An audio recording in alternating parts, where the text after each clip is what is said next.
All right.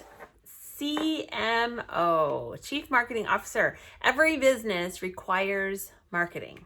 You've got to market your business so that people know you have a business. I have had countless consultants who, even their friends and family, didn't even know that they started a business. You cannot expect to sell product or have people join your team or host parties if they don't even know that you are a Sensi consultant. So you got to market your business. And the chief marketing officer, that's you, is the one responsible for making the marketing plan and figuring out how is going to be the best way to market your business for you.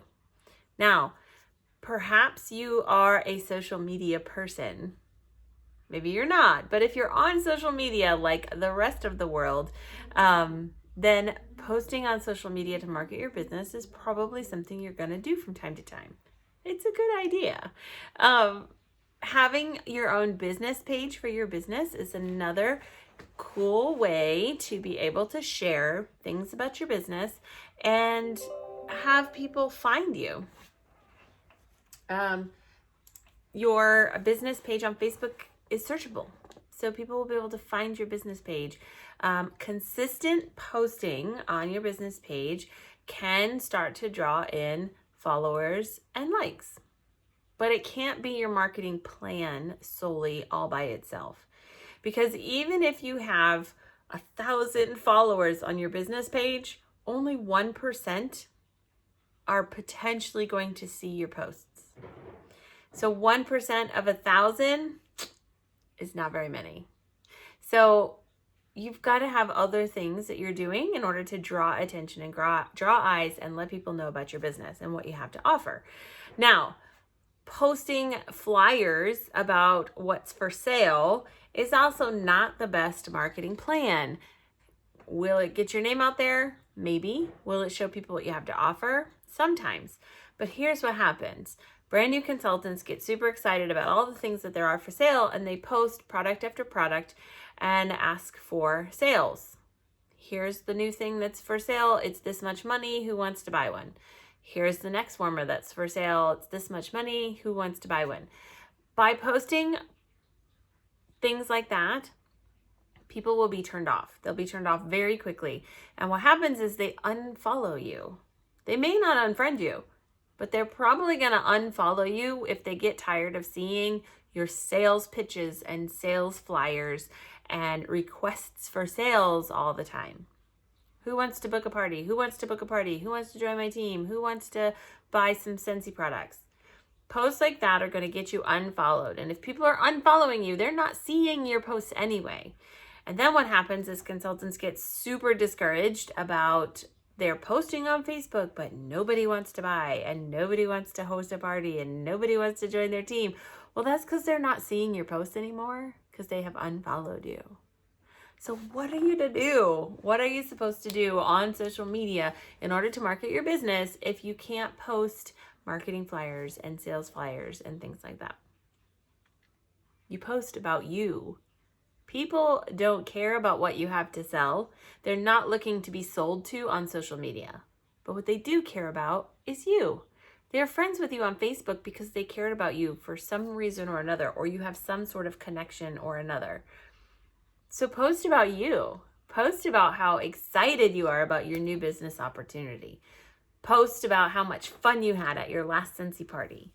Post about how much cool stuff your host got or how surprised she was about all the free stuff that she earned. Post about how cool it was to do laundry and have everything smell so good. Post about what wax you're putting in your warmers today. Post about the bath you gave your dog with the Sensi shampoo and now they smell so good. Or maybe post about how busy you are. You don't have time to give your pet a bath, so you sprayed them with the Freshen Up spray and now everything smells great. Post about how excited you are when people came over and they said how great your house smelled. Post about you. Post about Sensi in your life. Post about how excited you are about different products. If you find a scent that is absolutely amazing, post about your favorite scent. Those kinds of things are going to get people attention. They're going to get them curious. Curiosity is such an important tool in marketing. Don't give people all the information. Give them enough to be curious and interested and want to know more. They see you having a great time and enjoying amazing things and amazing products and just living your best life and having good time doing it.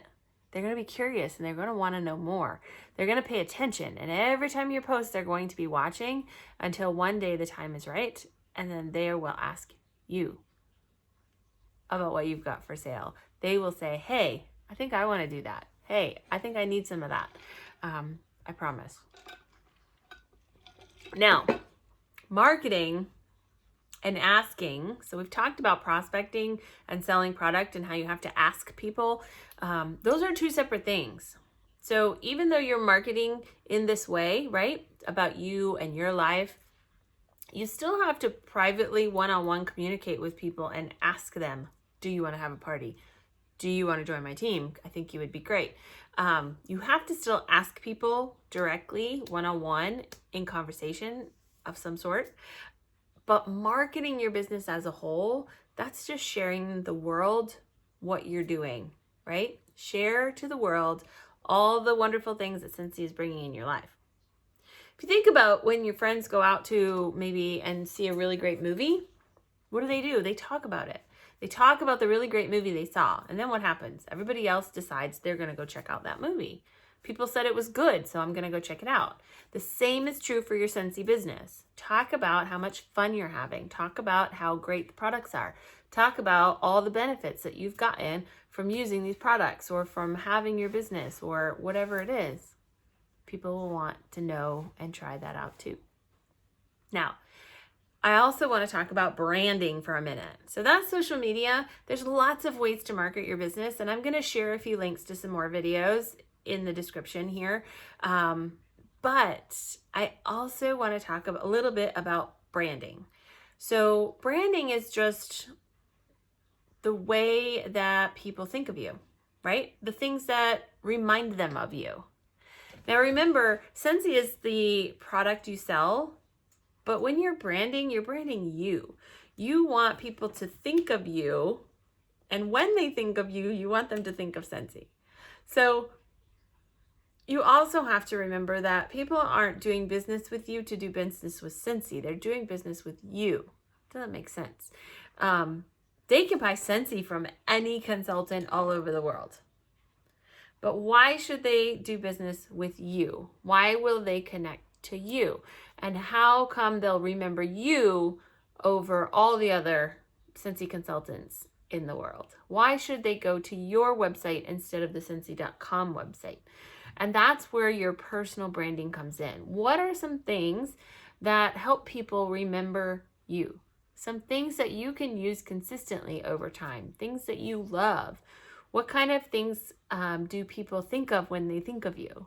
So we have a lot of consultants on the team or in the group in Scentsy who are huge dog lovers. Like their pug is their thing. And when you see pug, everybody's like, oh, it immediately made me think of Karen, right? Flip-flops. Our Miss Melanie loves her flip-flops. And if you know Melanie, you know that if she can wear flip-flops, she is wearing them. And so when people see flip-flops, they think of Melanie. Perhaps you are someone who is a huge coffee drinker. And every time you're posting on Facebook, you've got your coffee. And you're Starbucks, like just Starbucks. Or maybe you are just Dunkin' Donuts. Or maybe you have a favorite food or a favorite restaurant or a favorite thing. And people know, because you're always talking about it or you're always posting about it, that this is your thing. And so when they see that, they think of you. Use that in the business, in your business branding, in your business marketing. Draw people in. When people see me drink, maybe I have this bottle with me all the time. It becomes part of my branding. Okay. Pineapples, flamingos. Maybe you like palm trees. It's becomes part of your branding. I named my personal business is A More Magical Life. So Magical Life is starting to become, because I'm using it consistently over time, my brand. When people hear that or see that or it comes to mind, they think of me. I'm also a book reader. So when people see books or need a book or are reading a book, they think of me because they know I read books and I'm all about recommending a great book. So think about your branding. It doesn't have to be Scentsy and purple. It can be anything that help people remember you. And then you have to make sure people know what you do, right? How do you do that? You got to open your store, which means opening your mouth. You got to tell people you have a business. You got to tell people how excited you are. You got to be always talking about the things that you've got available, the things that you're enjoying, the things that are benefit in your life that you're loving so much and having such a great time. That's all marketing is. Marketing is just talking about the stuff we like a lot and finding the things that people can associate with us in our business. Now, think about your branding. Think about what makes people think about you. When you're posting on social media, don't ask people to buy things. Don't try to sell things to people. Just share with them all the wonderfulness that is in your life. Make sure they know that you have a business, but you don't have to do it in a way where you're always asking for money. Don't let people be transactions. Build relationships and just share the fun and the good stuff. Okay, so that's a little bit about marketing. Like I said, there are some more videos and links down below, and I hope that you get some great tips from that. I think this is the end of knowing your roles. So those are the big roles in your business. Of course, there are other things and pieces and puzzles that you're going to have to put together. And the drawback of being a business of one is you get to fill all of those roles. Now, as your business grows, perhaps one day you'll be able to hire somebody to help you with some of those roles in your business. But for now, you're it. Don't get overwhelmed by that. Just know that it just means you've got to pay attention to all the different pieces and parts of your business. They're all important and they all work together. And if you neglect them, then it's can cause some problems in the future, and you will be struggling when you start to grow, and may find a stuck point where you can't grow any further because you haven't addressed all of the different pieces of your business. Remember, your business will pay you like a business if you treat it like a business, and that means treating all the different pieces and paying attention to all the moving parts. Okay. We're moving on to the next module. We're going to talk about how to run your business. So enjoy, and we'll see you again soon.